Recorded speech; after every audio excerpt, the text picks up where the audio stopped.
What's happening, guys? My name is Adam, aka Speedy Spectrum, and welcome back to Let's Play and Dub Pokemon Fire Red.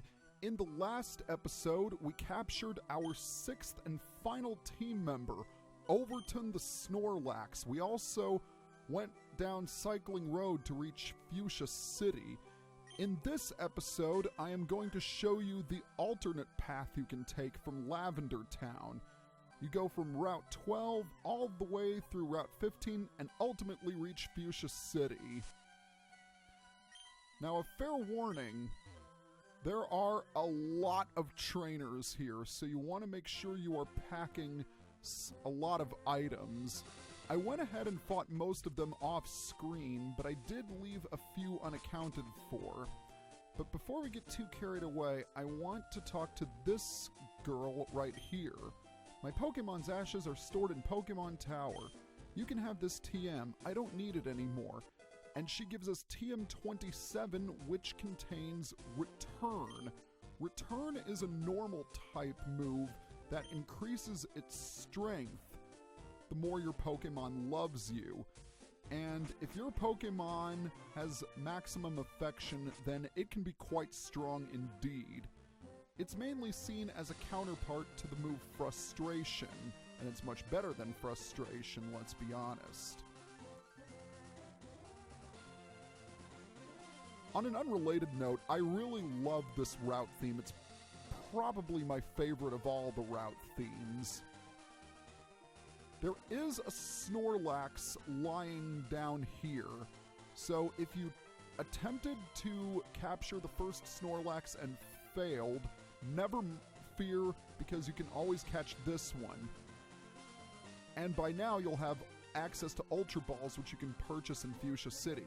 Just like the last Snorlax, there are also some leftovers to be found here with the item finder, and I just want to check to see if I did indeed grab them off screen. Yes, I did.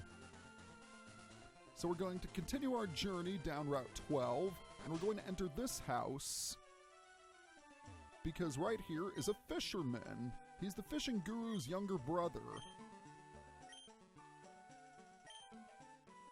And he gives us a Super Rod.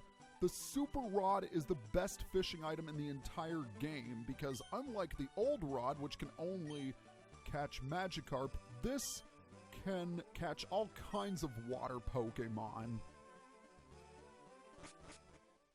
So we got an upgrade to the rod we currently have, but we have a trainer battle. Electricity is his specialty.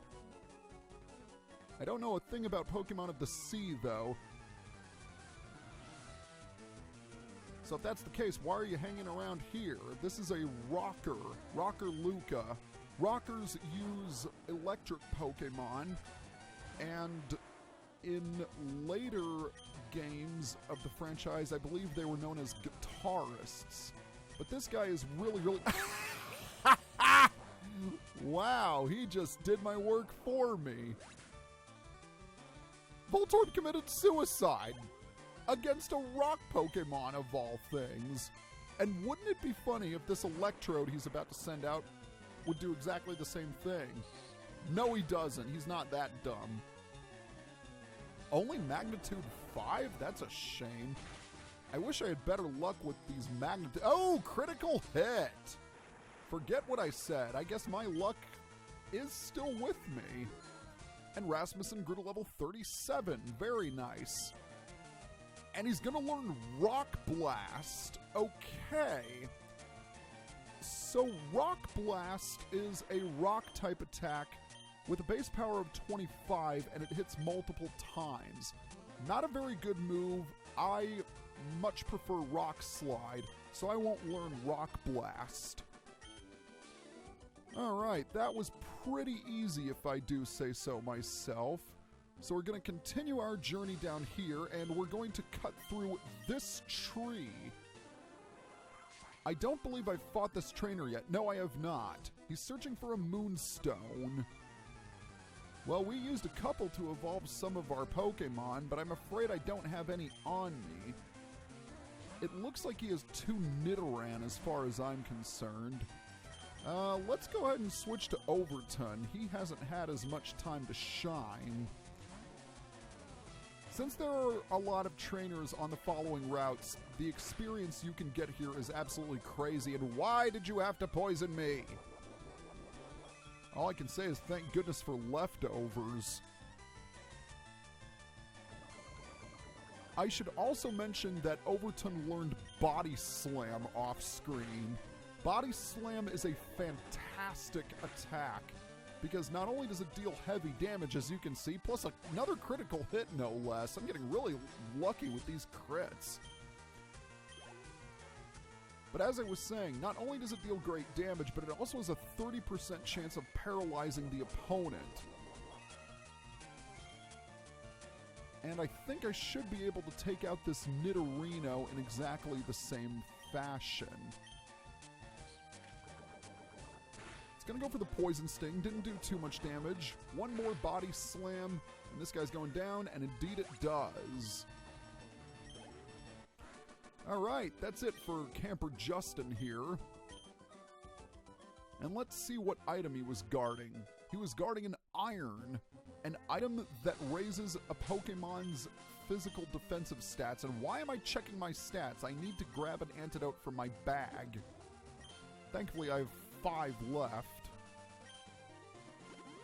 There we go. That wasn't too bad. Both Amber and Howland are just at the point where they could evolve soon. In fact, they might be able to evolve in this video.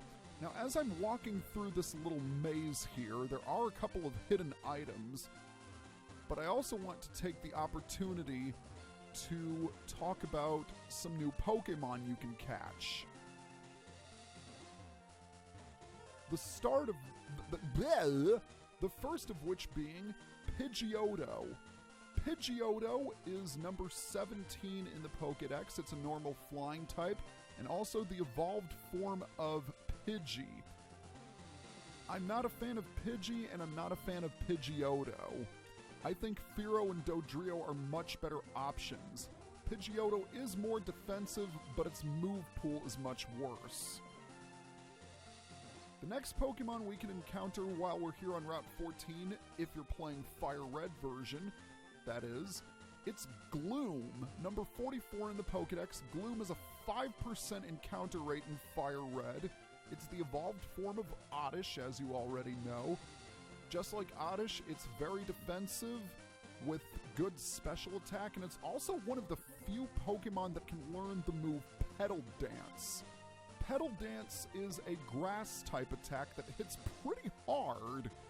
It does have some power behind it, but once you use it, you are locked into attacking from anywhere from 2 to 5 turns, after which the user gets confused, which would be really good if Gloom was faster, and it is not.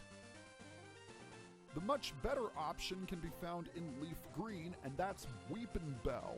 Number 70, in the Pokédex, Weepinbell is a grass and poison type, much like Gloom. And just like Gloom, it also has a 5% encounter rate in Leaf Green. Weepinbell, it's a great mixed attacker. In my opinion, it's one of the better grass types that are out there.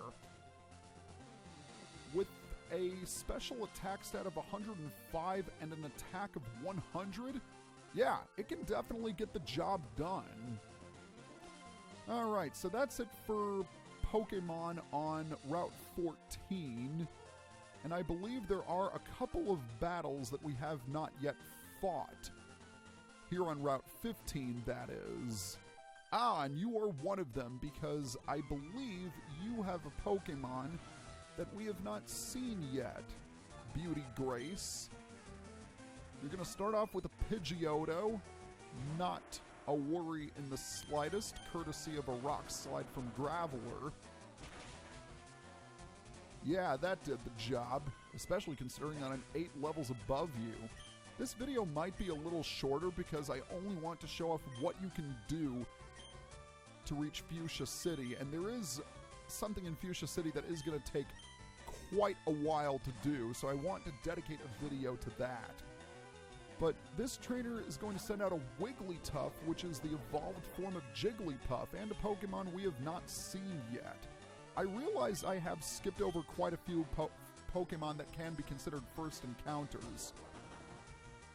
In my defense, I really don't know all of the which Pokemon each trainer in the game has, with the obvious exception of gym leaders and rival battles. And Overton grew to level 36, so I apologize if I didn't keep my promise all the way back when the first video began and I said that I would only show off battles of significance. But I think I've shown off enough that you can gather what you have to do. Hello there! Your birds are shivering. Okay, buddy. I don't know how to tell you that. This is Birdkeeper Chester, and he's going to send out Dodrio. All right. This is the evolved form of Doduo. Hence the reason it has 3 heads instead of 1. I just realized that I completely forgot to talk about 2 Pokemon while I was here on Route 15. But thankfully, there are still some trainers that have to be battled. Alright, you're going to go for Doduo next. Not a problem. Not a problem at all. You know, now that I think about it, I probably should switch out to Amber. Oh, you have Pursuit. Very sneaky. Very, very sneaky of you. Alright, let's use Thunderbolt. And that'll be it for Doduo. In this case, 2 heads are most definitely not better than 1. You've got another Doduo. I question the fact why he decided to send out his Dodrio rather than his 2 Doduo first, because that's usually what trainers with the same Pokemon do. They have a pair of unevolved Pokemon and they save their fully evolved for last because it's obviously their best. But this guy did it in the reverse order. Alright, I think that should do it for the majority of trainers here. There is an upper area that I haven't touched upon yet. And as I'm walking up here, I noticed that there were a few trainers that I hadn't battled off screen. So I'm gonna go here and yes, you two. You two are whom I was talking about. This is our not only is this a double battle, but this is our first battle against a Crushkin, which is essentially a black belt trainer and a battle girl mixed together. 2 trainers we have not yet seen, and this is not a good matchup for Rasmussen. I'm gonna send in Howland instead. As for Schneider, he can use Ice Beam on Hitmonlee, because Hitmonlee is definitely the more dangerous of the 2. We're going to be seeing a little more of Hitmonlee and Hitmonchan a little bit later on in the project.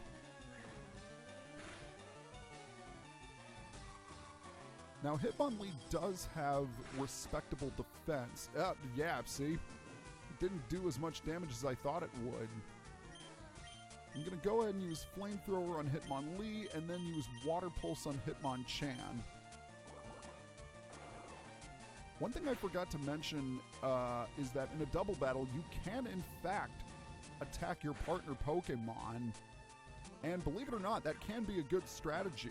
For example, if you're using a Growlithe and it has Flash Fire for an ability, which lets it heal HP after being hit with a Fire-type move, and your partner Pokemon is also of the Fire type, then you can target Growlithe and its HP will recover. The same remains true with a Pokemon that has Water Absorb. If you hit it with a Water attack, then its HP will restore. Those kinds of strategies were a lot more prevalent in games like Pokemon Colosseum and Pokemon XD Gale of Darkness, but there are very, very few double battles in this game, as well as Ruby and Sapphire. Oh, you have Ice Punch, and I have Ice Beam. And thankfully you did not freeze me. Let's hit you with the takedown, because I know you're faster. Oh no, Schneider is faster. Okay, Schneider's a little quicker than I thought he was. Alright, we didn't escape that battle scot-free, but yeah, we did pretty well. Alright, now that all of the trainers have been defeated, we can grab this item, and it's TM18, which contains Rain Dance. This is a super helpful move for water Pokemon, as when it's used, the power of all water-type attacks get increased by 50%. Similarly, all fire-type moves are weakened by 50%. And it also has an effect where if you use Thunder in the rain, it gets 100% accuracy. But enough talking about Rain Dance. Let's talk about the other two Pokemon that can be battled here. Or that can be caught here, I should say. The first of which is Venonat. Venonat is number 48 in the Pokédex. It's a bug and poison type, and it's average. It does have respectable stats when it's fully evolved, but the problem is it doesn't evolve until level 31, and that can be an issue, especially considering Venonat doesn't have many good attacks upon leveling up. Granted, it's not a terrible Pokemon, but it does have lots of weaknesses, and it is somewhat frail. It is definitely a better bug Pokemon than either Butterfree or Beedrill, though. Now, the other Pokemon you can catch here is rather unique, and that is Ditto. Number 132 in the Pokédex, Ditto is a normal type. Its only attack is Transform, which allows it to transform into the opposing Pokemon, copying all of its moves. This might sound good in theory until you realize that all of its stats are at 48, and it retains its stats even after it transforms, which definitely leaves it in the bottom tier of usability. It only has an 8% encounter rate as well, so it's pretty difficult to find. If anything, it's much more of a novelty Pokemon. I can see what they were going with it, but it could have been executed a little bit better. They could have done something to make Ditto less sucky. Alright, that is it. And if we talk to this guy while we're in the building, this is yet another one of Professor Oak's aides. And if we've collected 50 species of Pokemon, he's going to give us a really handy item. We've caught 79 kinds of Pokemon, so we get the experience share as a reward. The experience share is a held item, and it makes it so that the holder gets a bit of experience after a battle, even if it wasn't used in battle in the first place. The experience share is an upgrade of Experience All in Red, Blue, and Yellow, where all Pokemon in your team would receive experience regardless. And once again, we are in Fuchsia City. There is quite a lot to see and do here, including somewhat of a Pokemon zoo, but there's one significant area other than the gym, that is, and we will explore said area in the next episode. See you guys next time.